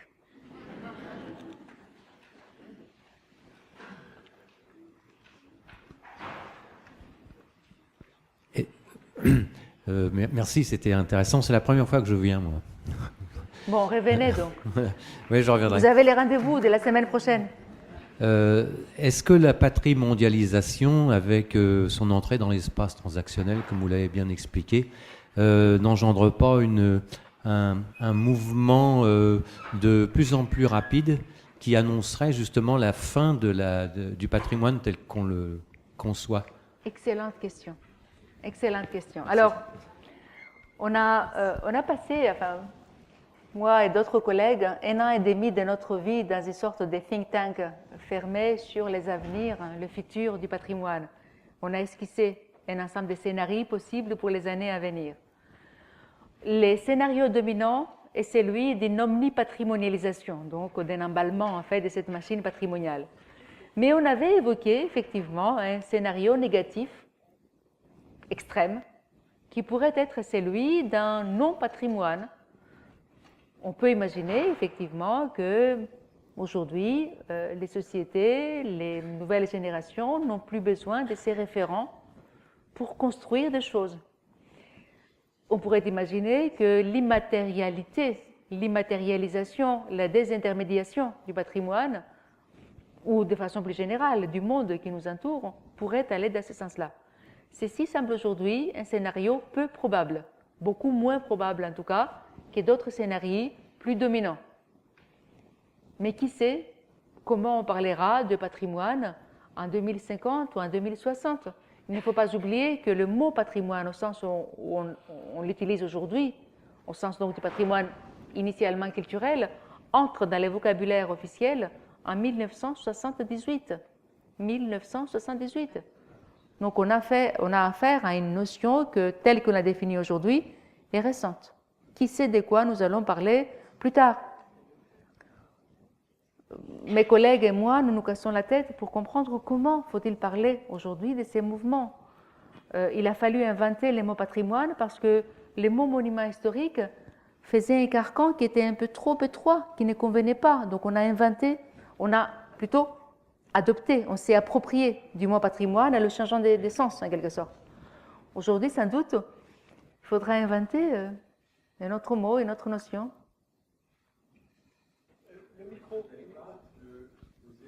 Le micro arrive. Merci. Non, je me demandais si la défense du patrimoine, telle qu'elle est conçue maintenant, n'est pas hors de coût, si bien que peut-être nous n'aurons plus de patrimoine, non pas l'ancien, mais celui que nous sommes en train de créer au jour le jour, sous une forme minimale, peut-être. C'est un problème de répartition d'argent. Est-ce que l'argent doit être, qui va par exemple au ministère de la Culture, doit être consacré uniquement au patrimoine, ou bien à l'art qui est en train de se créer maintenant, ou aux œuvres d'art, ou architecturales, etc. Vous avez tout à fait raison. En fait, pour dire les choses de façon un peu simplifiée, le XXe siècle a été un siècle profondément fétichiste. Fétichiste au sens de la matière patrimoniale. On a été attaché à cette matérialité patrimoniale comme s'il était vraiment l'élément le plus important dans ce qui s'est joué autour du patrimoine. J'estime qu'aujourd'hui, clairement, nous ne sommes plus là. J'ai l'impression, mais ça pourrait faire partie de notre développement, qu'aujourd'hui, nous glissons de plus en plus de l'objet matériel vers la relation, donc immatérielle, que nous sommes capables de construire avec l'objet. Et cette relation que nous pouvons construire aujourd'hui devient effectivement beaucoup plus importante que la matérialité patrimoniale. Ici, je ne parle pas des grandes icônes nationales. Enfin, personne ne pourrait jamais accepter que Notre-Dame de Paris ou la cathédrale de Beauvais disparaissent, en fait. Là, au contraire, on continue à appliquer une sorte d'acharnement thérapeutique. Hein. Mais pour d'autres éléments patrimoniaux, oui, je pense que notre attachement patrimonial va passer davantage par l'immatérialité, par la relation que nous allons créer. Donc, du coup, dans ces contextes, effectivement, le numérique va jouer son rôle. La représentation du patrimoine va également se faire différemment. Je pense que nous sortons un peu de ce fétichisme patrimonial de la matière. Je réponds un peu à côté de votre question, mais je pense que, voilà.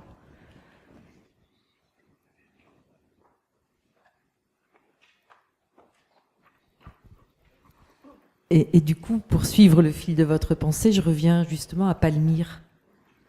Qu'est-ce que vous en dites? Qu'est-ce que l'UNESCO proposerait? Est-ce qu'il faut imaginer un site, le faire revivre d'une manière immatérielle, numérique, factice? Ou est-ce qu'il faut prendre acte de cette destruction? Enfin, voilà, comment vous situez par rapport à ça? Vraiment très, très belle question aussi. Enfin, merci pour vos questions, elles sont toutes vraiment excellentes. Alors, Palmyre, c'est déjà un peu la guerre patrimoniale du XXIe siècle. Là, vous avez clairement deux camps qui s'affrontent actuellement. Il n'y a pas de décision prise au niveau de l'UNESCO. Il y a clairement ces deux scénarios différents qui avancent en parallèle, c'est-à-dire un qui consisterait à dire non, c'est une destruction qui est injuste. Donc, il ne faut pas laisser les choses comme cela. Il faut donc reconstruire. Après, il y a reconstruction et reconstruction. Et il y a en fait des limites quant à l'état vers lequel on peut arriver. Quand on voit aujourd'hui de quelle façon certaines reconstructions, je pense notamment à Knossos, en Crète, comment certaines reconstructions ont provoqué un gâchis énorme au niveau du patrimoine. Des fois, je me dis que la reconstruction est une chose qui n'est pas forcément excellente.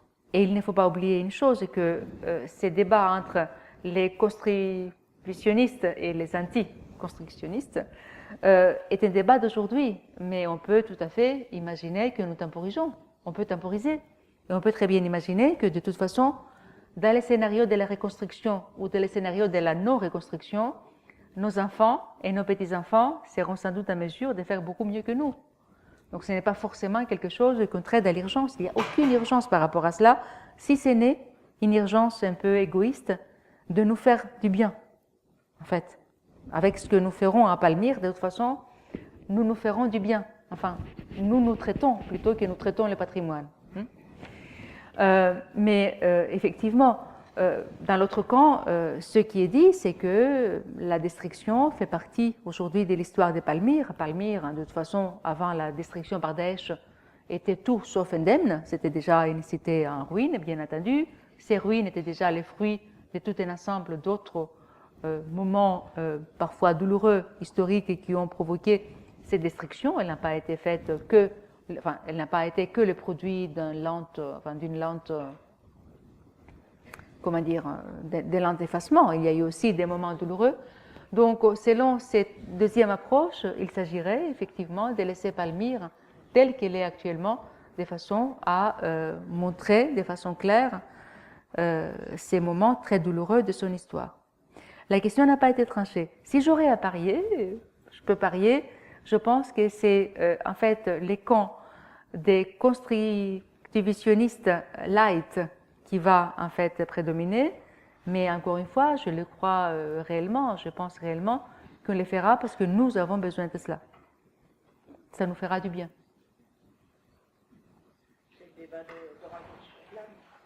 Bien sûr, bien sûr.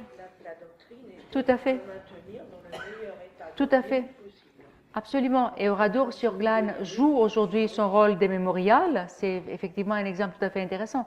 Sauf que les enjeux entre Palmyre, donc site du patrimoine mondial de l'UNESCO, site emblématique en fait, pour l'architecture, pour l'histoire, etc., et Oradour sur Glane qui devient un site monumental au moment où justement n'existe plus, il y a une différence énorme.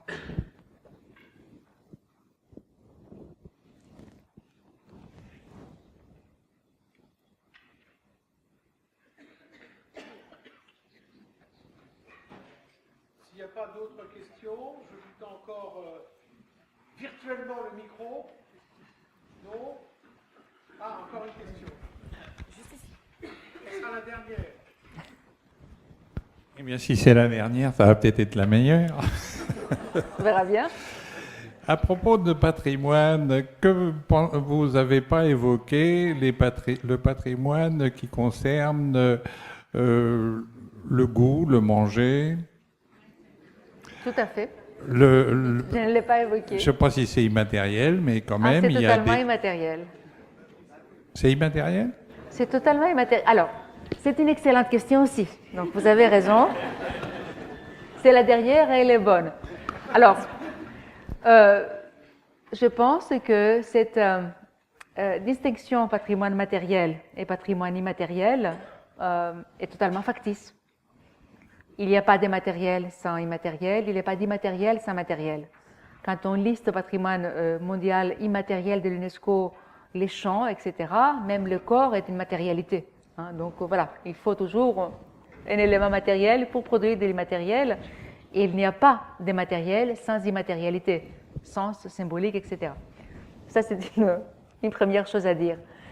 Cela dit, pour prendre l'exemple du repas des Français, qui a été inscrit au patrimoine mondial de l'UNESCO en tant que patrimoine immatériel, donc effectivement, je ne l'ai pas évoqué aujourd'hui, mais je reviens très rapidement à ce que j'ai dit à 2 ou 3 reprises en disant que dans cette entrée, finalement, dans le monde des circulations et des transactions globalisées, le patrimoine immatériel joue un rôle majeur. Et effectivement, s'il y a quelque chose à dire, enfin je ne sais pas quelle était exactement votre question, mais s'il s'agit effectivement de dire comment on peut raccrocher le patrimoine immatériel dans les schémas que je viens de faire, je pense qu'on peut les raccrocher de façon encore plus forte que ce que nous appelons le patrimoine matériel. Après, il y aurait plein de choses à dire sur le patrimoine immatériel. Alors, apparemment, il y a encore une question, mais ce sera vraiment la toute. D'accord. Donc vous avez intérêt à faire une très bonne question. Je suis honorée.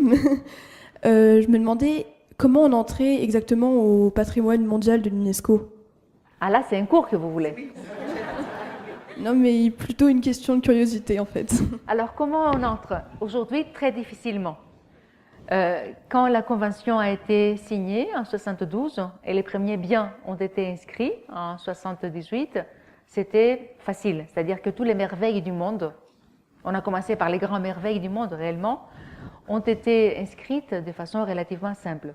Aujourd'hui, c'est un processus qui est long, qui est lourd, qui est très coûteux et qui n'est pas à la portée de tout le monde. Donc, ce patrimoine mondial de l'UNESCO, aujourd'hui, clairement, n'est pas totalement mondial. Il y a des surplans et il y a des angles morts parce que tout le monde aujourd'hui n'est pas égal devant l'UNESCO. Donc, ça se fait par demande de l'État. Très souvent, cette demande de l'État a été préparée par une demande locale. Ça a été le cas du Havre. Ce n'est jamais l'UNESCO, en tout cas, qui se penche comme la bonne fée sur tel ou tel site patrimonial pour dire « Ah tiens, celui-ci devait être sauvegardé », sauf si la communauté internationale se mobilise dans le cas de Palmyre. Donc, sauf, et aujourd'hui encore moins que dans le passé, parce qu'il n'y a pas les moyens. Mais dans les schémas normal des choses, l'UNESCO, c'est quoi en fait l'UNESCO? Ce sont des États parties. Donc, c'est chaque État partie qui porte son bien avec un énorme travail de storytelling, puisqu'il faut écrire une belle histoire pour les biens qui est inscrit au patrimoine mondial de l'UNESCO, pour expliciter clairement la valeur universelle exceptionnelle qui est le fondement de l'inscription. Et ensuite, une fois que le storyteller a fait son travail, c'est le temps du diplomate de faire le sien. Donc il y a un gros travail de diplomatie après, diplomatie culturelle, dans le bon sens du terme en général. Merci Maria Gravari. Merci à vous.